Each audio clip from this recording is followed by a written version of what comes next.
요한복음 17장은 예수님께서 기도하시는 것 중에서 가장 긴 기도문입니다.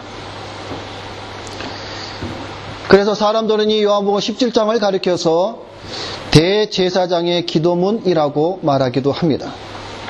이것은 마치 대제사장이 1년에 한 번씩 백성의 죄를 속하기 위하여서 희생을 가지고 지성소에 들어가 제사하듯이 영원하신 대제사장이 되시는 예수 그리스도께서 하나님과 인간 사이에서 중보하고 계시는 기도의 내용입니다. 이 중보 기도는 오직 그리스도만이 하실 수 있는 간구의 내용입니다. 그리스도 외에 그 어떤 인간도 이런 기도의 내용, 기도의 간구를 할 수가 없습니다. 요한복음 17장에 예수님께서 하신 기도는 크게 세 부류로 나누어 볼 수가 있습니다. 먼저는 1절부터 5절까지 오늘 본문의 말씀은 예수님 자신을 위해서 기도하셨습니다. 그리고 6절부터 19절은 제자들을 위해서 기도하셨고 20절부터 마지막 26절까지는 모든 믿는 자들, 즉 교회를 위해서 기도하신 것을 우리가 볼 수가 있습니다. 요한복음 17장에 예수님의 기도에 대해서 우리 앞선 믿음의 선지자들은 이렇게 이 요한복음 17장을 고백하고 있습니다. 종교개혁자인 멜랑히토는 이렇게 고백합니다. 하나님의 아들이 스스로 드린 이 기도보다 더 높고 깨끗하고 아름다운 소리는 하늘에서도 땅에서도 들린 적이 없었다. 요한 칼빈은 말하기를 이 기도는 예수님의 설교에 권위를 주는 인장이었다. 또 마틴 루터는 말하기를 그 울리는 소리는 단순하나 그 깊이와 넓이의 풍성한 것은 이를 측량할 수 없다. 신학자인 벤겔은 말하기를 이는 성경 전체 중 말씀은 가장 쉽고 뜻은 깊은 한 장이다. 그리고 영국의 유명한 개혁자이신 매튜 헨리 목사님은 이 기도는 지극히 충만하고 위로에 넘치는 대화다움에 나오는 것으로서 세상에서 지금까지 드려진 기도 중 가장 탁월한 것이다 라고 말씀을 하였습니다. 한 사람을 더 든다면 스코틀랜드의 종교개혁자였던 존 낙스는 최후의 병상에 누워있을 동안에 매일 요한복음 17장을 읽게 하였습니다. 그리고 그가 하나님의 부르심을 받고 죽음을 맞이하였을 때에도 그는 요한복음 17장의 이 말씀을 듣고 있었다고 합니다. 이렇게 많은 사람들이 요한복음 17장 예수님의 기도의 말씀을 통해서 받은 그 은혜를 오늘 우리도 동일하게 그 은혜를 받기를 소망하며 첫 번째로 본문에서 예수님께서 자신을 위한 기도의 내용이 무엇인가라는 이 말씀, 그래서 1절부터 5절까지의 말씀을 살펴보겠습니다. 1절 말씀에 예수님께서 이 말씀을 하시고라고 시작을 합니다. 무슨 말씀을 하셨다는 말입니까? 그것은 바로 요한복음 13장 31절부터 16장 33절까지의 말씀을 가리킵니다. 우리가 한번 기억해 봅시다. 13장에는 무슨 말씀이 있습니까? 서로 사랑하라는 새 계명을 시작하셨습니다. 언제부터? 가룟 유다가 그 만찬 석상에서 나간 후부터 예수님은 순수한 교회로 모인 그 제자들 앞에서 서로 사랑하라라는 새 계명을 시작하셨습니다. 14장에는 처소를 예비하러 가심으로 내가 곧 길이요 진리요 생명이며 다른 보혜사 진리의 성령을 보내시겠다고 말씀하셨고 15장에 와서서는 포도나무 비유와 너희가 세상에서 핍박을 받는 이유에 대해서 말씀하고 계십니다. 크리스천들이 세상에서 핍박과 고난을 받는 이유는 세 가지라고 말씀하고 있었습니다. 첫째는 너희가 세상에 속하지 않았기 때문이며, 둘째는 너희가 그리스도에게 선택받았기 때문이며, 세 번째로는 그리스도의 이름으로 너희가 세상에서 핍박을 받게 되리라고 말씀을 하셨습니다. 그리고 16장에 와서는 실족하지 말라, 담대하라, 이렇게 말씀을 하셨다라는 겁니다. 좀 더 구체적으로 말씀을 드린다면 요한복음 16장 33절 마지막 절에 나오는 세상에 대한 예수님의 승리의 선언을 가리키는 말씀입니다.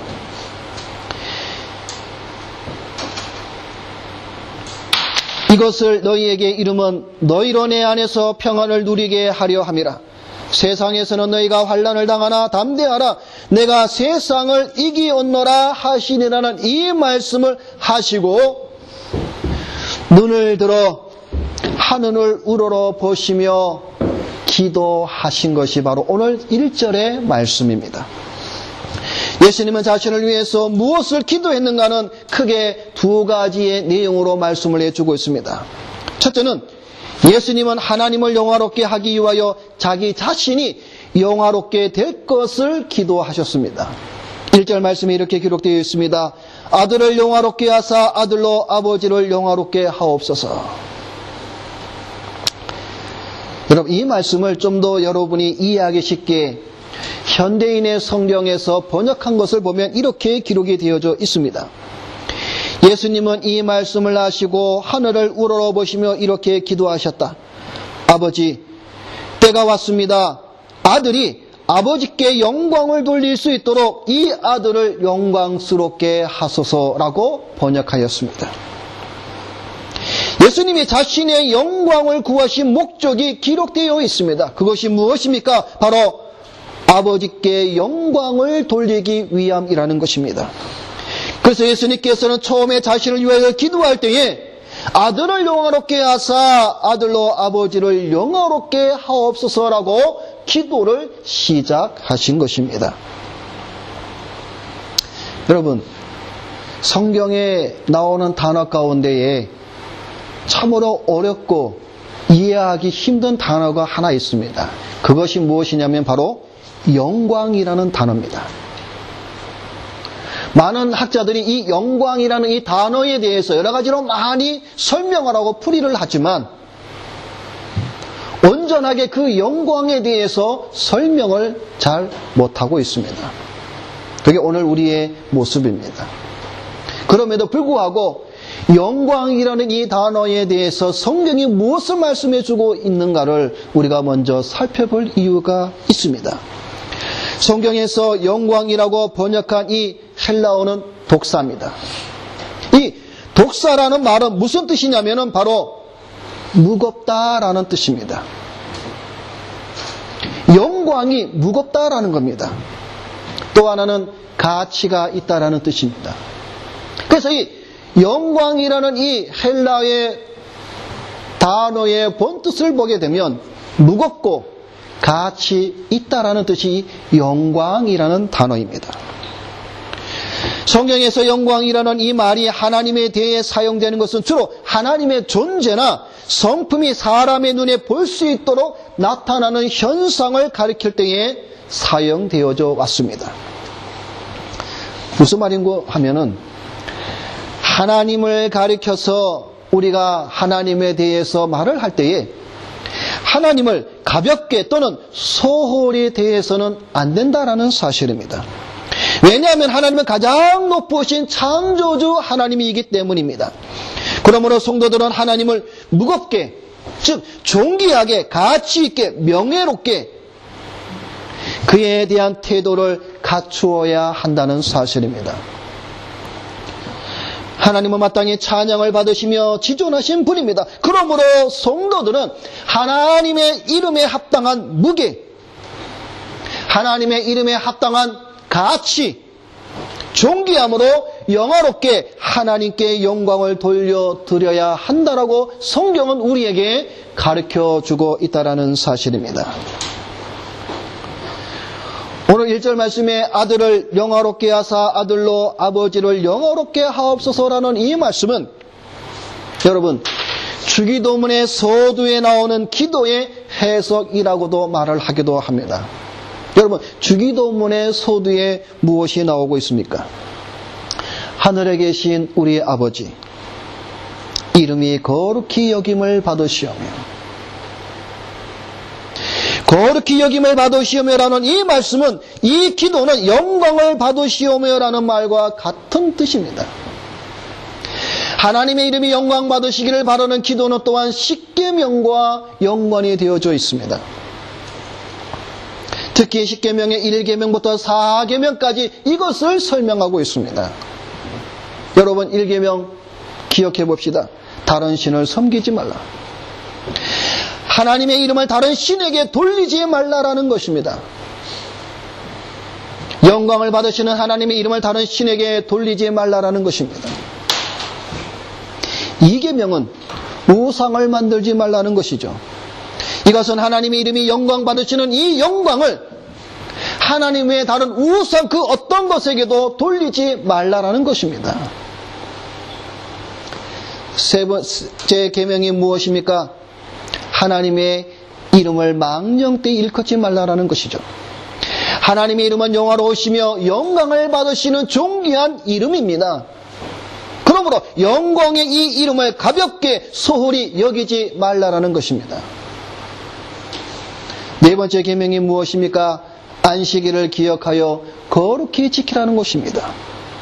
하나님의 이름이 영광 받으시는 최고의 순간은 예배를 통해서 나타나는 것입니다. 예배를 통하여 하나님의 이름은 영화로우시며 영광을 받으시는 것입니다. 하나님의 영광을 가장 잘 나타내는 것이 바로 예배라는 사실을 여러분은 잊어서는 안 됩니다. 그래서 하나님은 예배를 신령과 진정으로 할지니라고 말씀을 하셨습니다. 하나님의 예배를 방해하고 하나님의 예배를 어지럽게 하는 것은 하나님의 영광을 빼앗는 것이며 하나님께 대적하는 것입니다. 성경에 하나님을 대적하는 자는 산산이 부서지리라고 성경은 우리에게 분명히 말씀하고 있습니다. 그런 자들을 하나님은 심판하시며 그런 자들을 통해서 하나님은 자신의 살아계심과 어미하심을 만방에 드러내 나타낼 수 있음을 우리는 알아야 할 것입니다. 예배는 하나님의 이름이 영화롭게 영광 받으시는 시간입니다. 하나님의 이름이 영광 받으시는 예배를 방해하거나 업심여겨 하나님의 심판을 받아 산산이 부서지는 어리석은 자가 되어서는 결탄코 그렇게 해서는 안 된다는 사실입니다. 저와 여러분, 오늘 이 시간에 우리가 하나님 앞에 예배를 드립니다. 이 시간은 바로 오직 하나님의 이름이 영화롭게 되시며 영광을 받으시는 시간입니다. 그래서 우리는 힘을 다하여 마음을 다하여 정성을 다하여 하나님께 예배와 찬송과 경배를 돌려드려야 한다는 사실입니다. 예수님은 지금 이렇게 아버지께 영광을 돌리기 위해 자신의 영광을 구하고 있습니다. 그래서 1절 말씀에 때가 이르렀사오니라고 말씀하고 있습니다. 이 때가 무슨 때입니까? 그리스도의 비하의 때입니다. 여러분, 비하란 말은 무슨 말입니까? 낮아지심을 말합니다. 겸손을 뜻하고 있습니다.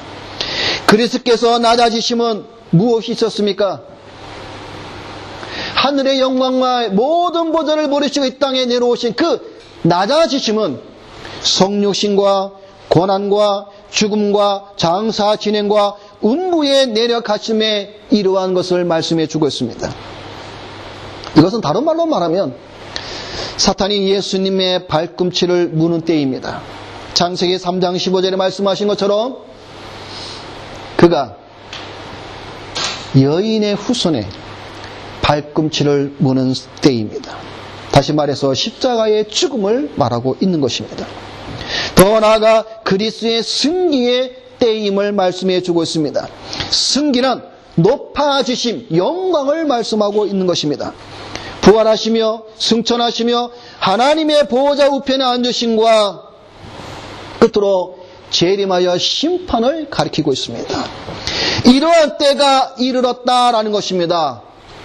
아버지께 영광을 돌리기 위하여 자신의 영화를 지금 예수님은 강구하고 있다라는 사실입니다. 2절에 보면은 만민을 다스리는 권세로 또한 설명을 해주고 있습니다. 여기서 이 만민은 모든 육체를 가리킵니다. 모든 인류입니다. 과거나 현재나 미래의 모든 인류, 이 모든 인류, 이 만민을 다스리는 권세를 예수 그리스도께서 가지셨다라는 겁니다. 그래서 사도 바울은 빌립보서 2장에 말씀하기를 하늘에 있는 자들과 땅에 있는 자들과 땅 아래에 있는 모든 무릎을 예수의 이름에 꿇게 하셨다라고 말씀하고 있습니다. 오늘 본문 이전에서는 그는 하나님과 인간 사이를 중보하시기 위해 만민을 다스리는 그의 권세를 받았음을 기도하고 있다는 사실입니다. 하나님께서 아들에게 만민을 다스리는 권세를 주신 목적은 아들에게 주신 모든 자들에게 영생을 주게 하려는 데 있다라고 말씀하고 있습니다. 여기서 모든 자란 하나님이 아들에게 주신 부름받은 자들을 말씀하고 있습니다. 여러분, 예수님의 권세는 만민에게 미치나 구원받는 모든 자들은 하나님께서 아들에게 주신 자들에게만 주심을 말씀하고 있음을 여러분이 잘 살펴보아야 됩니다. 즉 창세전에 그리스도 안에서 택하신 자들만을 구원하신다는 말씀을 여기에서 하고 있습니다. 여러분, 이 말씀을 통해서 우리가 한 가지 알 수 있는 것은 바로 알미니안주의자들이 말하는 인간의 자유의지로 구원을 얻는다는 것은 얼마나 성경적으로 다른 복음을 말하고 있음을 우리는 쉽게 알 수가 있습니다. 그래서 사도 요한은 오늘 본문 말씀과 더불어 요한복음의 6장에 보면 이렇게 말씀을 해주고 있습니다. 아버지께서 내게 주시는 자는 다 내게로 올 것이요 내게 오는 자는 내가 결코 내어 쫓지 아니하리라. 나를 보내신 이의 뜻을 행하려 함이니라. 나를 보내신 이의 뜻은 내게 주신 자 중에 내가 하나도 잃어버리지 아니하고 마지막 날에 다시 살리는 이것이니라. 내 아버지께서 오게 하여 주지 아니하시면 누구든지 내게 올 수 없느니라. 하나님께서 그리스도에게 주신, 그리스도 안에서 창세전에 선택하신 자들에게만 영생의 구원의 복을 주신다고 오늘 성경은 분명히 말씀해 주고 있습니다. 하나님은 아들에게 주신 모든 자들에게 영생을 주게 하기 위함이라고 말씀하셨습니다. 그런데 이 영생은 오늘 3절 말씀에 보면 유일하신 참 하나님과 그가 보내신 자 예수 그리스도를 아는 것이라고 말씀합니다. 하나님을 아는 것이 생명을 얻는 데 반드시 필요한 조건이라는 이 사상은 그 당시 히브리 사상에서는 일반적인 것입니다. 뿐만 아니라 헬라 사상에 있어서도 이 개념은, 이 사상은 보편적으로 번져 있는 그러한 사상입니다. 초대교회 당시에 헤르메스라는 그 문서집이 있습니다. 여기에 보면 이렇게 기록이 되어져 있습니다. 인간에게 구원을 가져다 주는 유일한 것은 하나님을 아는 지식이다 라고 했습니다. 그리고 유태인 철학자인 필로라는 사람은 이렇게 기록합니다. 하나님을 알고 깨닫는 것이 지혜의 길이다 라고 하였습니다. 이처럼 그 당시 구원의 필수적인 요건이 바로 지식이라는 것을 우리는 쉽게 알 수가 있습니다. 그래서 오늘 본문 3절에도 영생은 곧 유일하신 참 하나님과 그가 보내신 자 예수 그리스도를 아는 것이라고 말씀하고 있는 겁니다. 이 3절 말씀에서 우리에게 주는 세 가지의 의미가 있습니다. 첫째는 하나님과 그리스도에 관한 지식이 영생을 가져다 주는 것으로, 영생을 얻는 것은 믿음의 결과이기에 지식과 믿음은 서로 밀접한 관계가 있다라는 겁니다.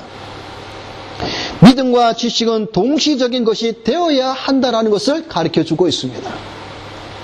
두 번째는 오늘 3절 말씀해 보니까 유일한 그리고 참이라는 두 형용사가 사용이 되어 있습니다. 이것은 무엇을 가리키냐 하는 것은 가시냐면은 구원의 지식의 대상으로 오직 하나님만을 인정해야 한다는 뜻입니다. 유일하다는 말은 오직 하나이신 하나님을 가리키는 겁니다. 이것은 하나님의 본체를 의미합니다. 하나님의 본체는 오직 하나이십니다. 그러나 그 한 본체 안에 세 위가 계십니다. 성부와 성자와 성령이 계시다는 사실입니다. 참이라고 말씀하신 이 표현은 하나님의 속성을 나타내는 말씀입니다. 진리이며 진실이라는 뜻입니다. 세 번째는 하나님에 관한 지식은 그의 성육하신 아들에 관한 지식과 결코 단절되어서는 안 된다라는 사실입니다. 왜냐하면 하나님을 아는 길은 오직 단 하나입니다. 그것은 바로 계시를 통해서 우리에게 주시는데 그 계시가 바로 아들 예수 안에 나타났기 때문에 그렇습니다. 그래서 예수 그리스도를 아는 것은 하나님을 아는 유일한 길이라고 성경은 우리에게 가르쳐주고 있는 것입니다. 예수 그리스도는 하나님을 계시하는 유일한 분이라는 사실을 여러분이 꼭 기억하시기를 바랍니다. 우리가 유일하신 참 하나님을 아는 길은 오직 예수 그리스도를 통해서만이 가능하다는 사실입니다. 영생은 유일하신 하나님을 아는 것. 그러나 세상 사람들은 하나님에 대한 지식이 없으므로 하나님을 헛된 우상으로 섬기며 감사치도 아니하고 도리어 그 영광을 금수 버러지와 바꿔버렸다고 사도 바울은 말씀하고 있습니다. 로마서 1장에 말씀하기를 하나님을 알되 하나님으로 영어롭게도 아니하며 감사치도 아니하고 오히려 그 생각이 허망하여 저며 미련한 마음이 어두워졌나니 스스로 지혜 있다 하나 우둔하게 되어 썩어지지 아니하는 하나님의 영광을 썩어질 사람과 금수와 버러지 형상의 우상으로 바꾸었느니라. 바로 세상 사람들이 하나님의 그 영광을 썩어지지 아니하는 그 하나님의 영광을 썩어질 사람과 금수와 버러지 형상의 우상으로 바꾸었다라고 말씀하고 있는 겁니다.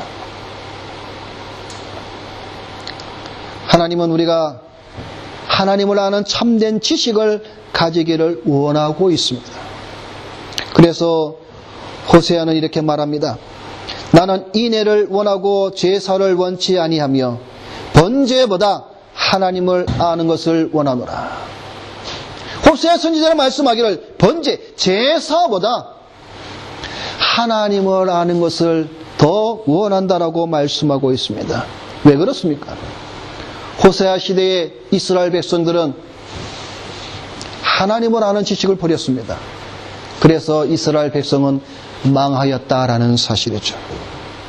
하나님을 아는 지식이 없으면 망합니다. 망하기 때문에 여호와를 힘써 알라라고 호세아 선지자는 그렇게 외쳤던 것입니다. 여러분, 우리 앞선 종교개혁자들도 우리에게 이렇게 가르쳐주고 있습니다. 교회에 나오는 모든 성도들은 신학자가 되어야 한다고 가르쳐주고 있습니다.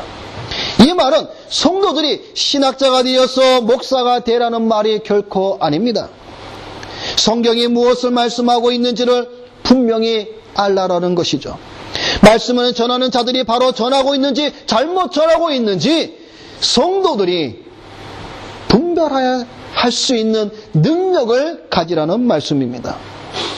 여러분, 오늘날처럼 이단들이 우죽순처럼 이렇게 번성하는 시기도 참으로 없었던 것 같습니다. 얼마나 많은 이단들이 우리 주변에 일어나고 있는지 모릅니다.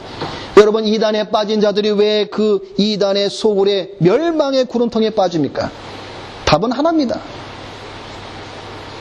성경을 몰라서입니다. 그들은 스스로 말하기를 이렇게 말합니다. 성경 안다고 말을 합니다. 그러나 성경을 안다고 하지만 그들은 잘못 알고 있기 때문에 그들은 이단에 빠지게 된다라는 사실입니다. 성경을 알아도 우리가 바로 알아야 됩니다. 잘못 알고 있는 성경의 지식이 무슨 소용이 있습니까? 성경을 모르면 맹목적인 신앙이 되거나 광신주의에 빠지게 됩니다. 그래서 결국 멸망의 구렁텅이로 빠질 수밖에 없습니다. 그러다 보니 주변에 이런 사람들이 있습니다. 성경만 읽으면 되지 무슨 신학책이나 교리서들을 봐야 하나. 의외로 또 목회자들 가운데도 이런 말을 하는 사람들이 많이 있습니다. 우리가 무슨 책을 그렇게 봐야 되나? 성경만 있으면 되지. 성경만 읽으면 되지라고 말을 합니다. 물론 성경만이 우리가 읽어야 되죠. 그러나 여러분에게 묻습니다. 여러분, 성경만 읽는다고 여러분이 다 이해하십니까? 여러분이 성경만 읽는다고 그 성경이 무슨 말씀을 하고 있는지 여러분이 아십니까? 성경만 읽으면 되는 것이 아니라 성경을 읽을 때 그 성경을 성경적으로 바르게 설명을 해 놓은 책이나 신학책이나 교리책이나 이런 것들을 우리가 함께 보아야 한다는 것이죠. 여러분, 종교개혁자들이 왜 순교를 하면서까지 신조와 신앙 고백서들을 작성해 준지 아십니까? 우리가 지금 주일마다 공부하고 있는 웨스트민스터 신앙 고백서, 대요리 문답, 소요리 문답, 도로도 신조, 벨직 신앙 고백서, 그 외 수많은 신조와 신앙 고백서들을 왜 개혁자들이 피를 흘리기까지 그런 것들을 왜 만들어 놓았습니까? 오직 단 한 가지 이유입니다. 성경을 바로 깨닫게 하기 위해서 신조와 신앙 고백서를 우리에게 만들어 물려주셨다라는 것이죠. 오늘날 교회 안에서 신조와 신앙 고백서를 가르침을 받지 못하다 보니까 오늘날 성도들은 하나님의 말씀에 대해서 성경에 대해서 무지에 빠지게 됐다. 그래서 많은 자들은 교회를 떠나 이단에 빠지게 된다는 것을 우리는 주변에서 너무나 쉽게 볼 수가 있습니다.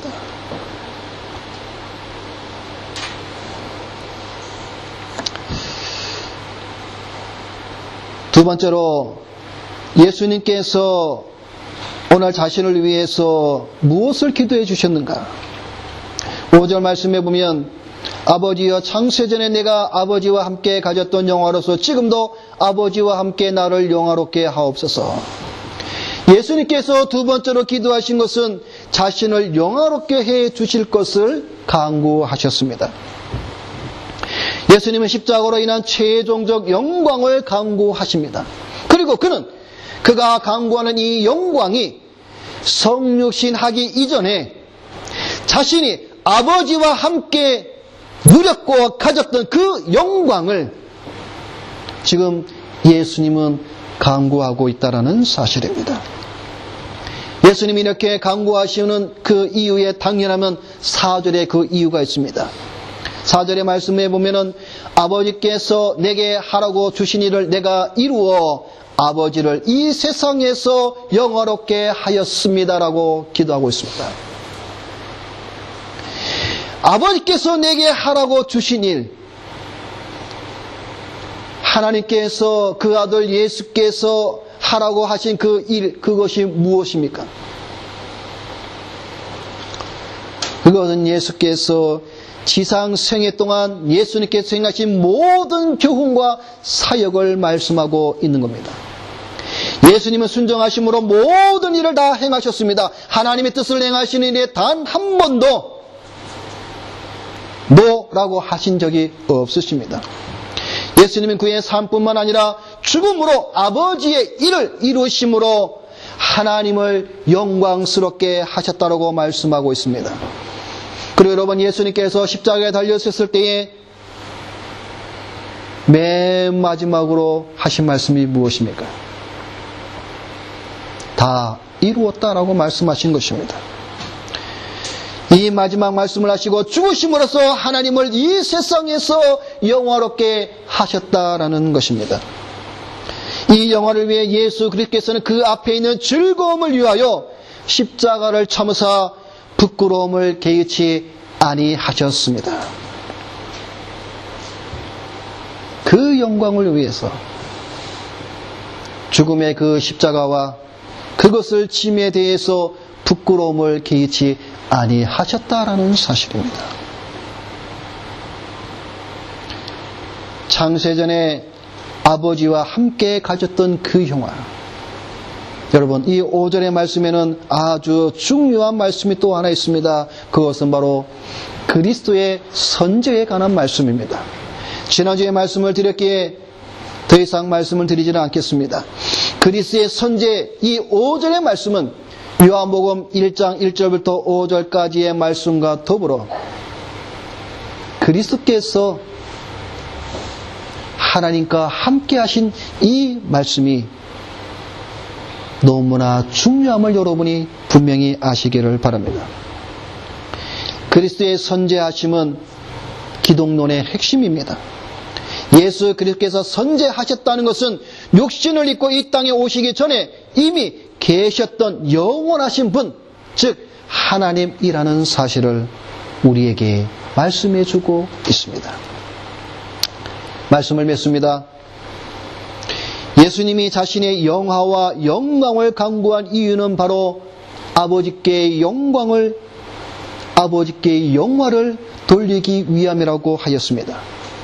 그러나 실상은 예수님 자신의 영광이기도 합니다. 예수님 자신의 영화이기도 합니다.